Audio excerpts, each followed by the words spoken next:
आज मैं स्टोरी का पार्ट 2 लेकर आई हूँ। देखते हैं कहानी में आगे क्या होता है। जैसे ही शाम होती है वो लड़का अपने बिस्तर पर शाम को ही चला जाता है और सोने का प्रयास करता है। जैसे ही सोने के बारे में सोचता है उसे उस लड़की की बहुत याद आने लगती है और वो लड़का पूरी रात नहीं सो पाता है और लड़की को याद कर कर के रात भर रोता रहता है। लेकिन लड़की अपनी शादी के बारे में सोचकर बहुत ज़्यादा खुशी हो रही थी, क्योंकि लड़की को लड़के के प्यार के बारे में पता ही नहीं था। जैसे ही लड़की सोच रही थी कि मेरी शादी के कुछ दिन बचे गए तो मैं अपने दोस्त को भी बुला लूँगी अपने घर पे, फिर हम दोनों कुछ दिन के साथ बिताएंगे, मौज मस्ती करेंगे, फिर मैं अपने ससुराल चली जाऊँगी। लड़का लड़की को सप्ताह में फ़ोन किया करता था। जिस तरह से प्रत्येक दिन लड़का लड़की से बात करता था, अब उन दोनों में धीरे धीरे दूरियां बढ़ने लगी, क्योंकि लड़की अपनी शादी को लेकर बहुत ज़्यादा व्यस्त हो गई थी और अपने होने वाले मंगेतर से भी बात करने लगी थी। साथ ही अपने की शादी की तैयारी में बहुत बिज़ी हो गई थी। लड़का भी अपने दोस्त से जुदा होने के कारण बहुत ज़्यादा तड़प तड़प के रो रहा था। इस कारण से उसे लड़की से बात करने का बिल्कुल मन भी नहीं करता था। लड़की की शादी तो फिक्स हो गई थी, अगर उसे कुछ मालूम हो जाएगा तो उसे अच्छा नहीं लगेगा, इसलिए उसने उसे कुछ नहीं बताया।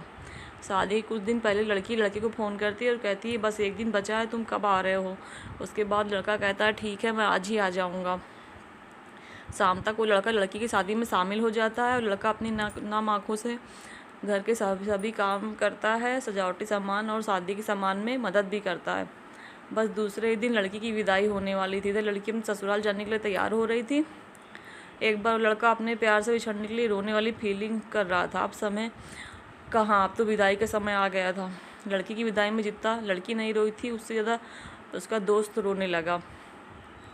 लड़का उस लड़की को बहुत प्यार करता, लेकिन कभी भी उस लड़की को अपने प्यार के बारे में बताने का प्रयास भी नहीं किया था। और उसके घर उससे बहुत ज़्यादा दूर था, तभी वो कभी मिलने का प्रयास भी नहीं किए थे। लड़का सोच रहा जब सही समय आएगा तो उस लड़की को अपने प्यार के बारे में बता देगा, लेकिन और फिर उससे शादी कर लेगा।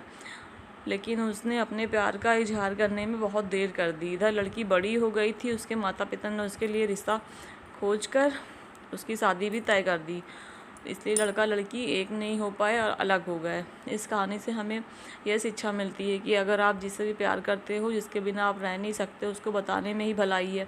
कहीं ऐसा ना हो जाए कि आपके कहने से पहले वो किसी और की हो चुकी होगी या हो चुका होगा।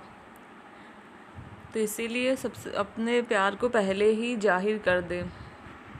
तो कैसे लगी आपको मेरी आज की ये कहानी? अगर अच्छी लगी हो तो मेरे चैनल को सब्सक्राइब कर दीजिए, लाइक करिए, कमेंट करिए और शेयर करें। Thanks for watching.